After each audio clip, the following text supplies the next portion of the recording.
Hello everyone, मैं नितिन शर्मा आपका स्वागत करता हूं अपने चैनल नितिन सर ग्वालियर में। इस चैनल में आप लोगों को आज सिखाने वाले हैं अकाउंटिंग इक्वेशंस। ये क्वेश्चन आपके लिए इंपॉर्टेंट है।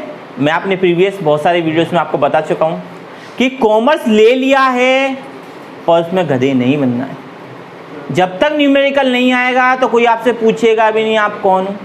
थ्योरी केवल आपको पास करा सकती है, वो मैं भी सिखाऊंगा, पर न्यूमेरिकल आपको जॉब दिला सकता है। तो स्टार्ट करते हैं। तो भैया पहला दिया है starting business with cash 50,000 and goods 20,000। तो भैया बंदे ने बिजनेस स्टार्ट किया है, हुआ है 50,000 रुपये का कैश और 20,000 रुपये का गुड्स। ओवरऑल हमारा जो कैपिटल हो गया वो कितना हो गया? 70,000 रुपये। मतलब क्या है मेरे कहने का, उस चीज़ को आप समझ लो। मतलब ये है कि कैश तो मैंने 50,000 रुपये लगाया है और स्टॉक मेरा 20,000 रुपये का है। इसके कारण ओवरऑल जो कैपिटल है वो 70,000 रुपये हो गई। पहली एंट्री ख़त्म दोस्तों, पहली एंट्री को यहाँ पर ख़त्म किया। सेकंड एंट्री को हम लोग देखते हैं और कैसे करें। सेकंड एंट्री है गुड्स परचेज फॉर कैश। हमने स्टॉक खरीदा, कितने का खरीदा? 15,000 रुपये का स्टॉक खरीदा। We are purchasing a stock at 15,000। 15,000 का स्टॉक परचेज कर लिया।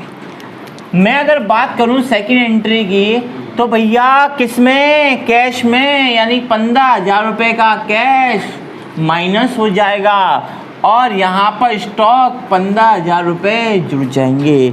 मतलब 15,000 का कैश माइनस हो जाएगा और स्टॉक 15,000 का जुड़ जाएगा। तो यह 15,000 कैश में से चले गए, 15,000 का स्टॉक जुड़ गया तो क्या हो जाएगा? कैपिटल पर कोई भी फर्क नहीं पड़ेगा। कैपिटल पर कोई भी फर्क नहीं पड़ेगा। अरे मेरे विद्यार्थियों, जिनसे मैंने टेस्ट लिया था अपनी क्लास में और जो लोग ये अकाउंटिंग इक्वेशन नहीं कर पाए थे वो इसे ध्यान से देख लें। समझ में आ रही है?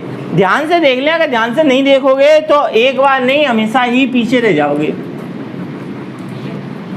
बात करते हैं न्यू एंट्री की। तो यहाँ पर यार न्यू एंट्री में यार देखो क्या क्या चीज़ें हैं। कैश में से 15,000 रुपये चले गए तो 45,000 रुपये बचे हैं और 35,000 रुपये का स्टॉक बचा है। ओवरऑल आज भी 70,000 रुपये की।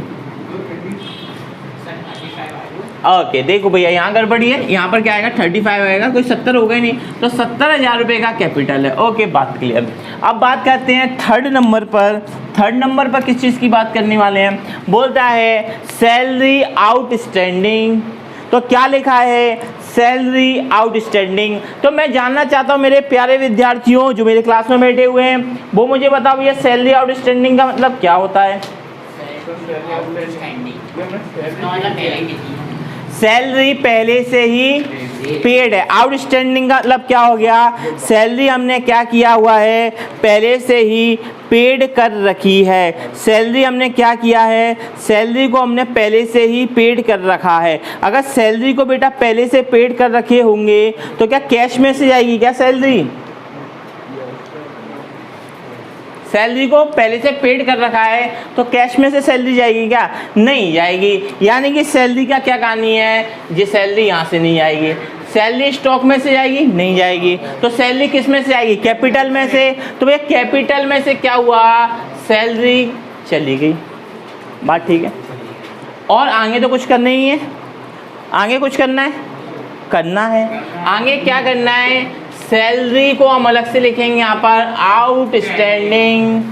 भैया कुछ खर्चे ऐसे होते हैं जो हमने कर दिए होते हैं पहले से ही। कभी का सैलरी को हम एडवांस में देते हैं, उसको ही हम लोग क्या बोलते हैं? Salary outstanding. तो भैया वो पहले से दे रखा है, बिजनेस स्टार्ट करने से पहले, ये एंट्री स्टार्ट करने से पहले से सैलरी दे रखा था, तो मैंने आउटस्टैंडिंग में वहाँ इसको खर्चे में लिख दिया। ये इंपॉर्टेंट पॉइंट था।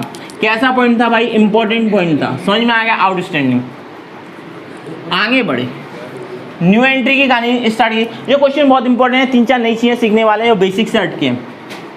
तो ये 35,000 रुपये यहाँ हैं, 35,000 रुपये यहाँ हैं और 70 यानी कि यहाँ पर 65,000 रुपये का कैपिटल है, 65,500 का ओके 69,500 का कैपिटल है और 500 रुपये की हमारी आउटस्टैंडिंग सैलरीज है।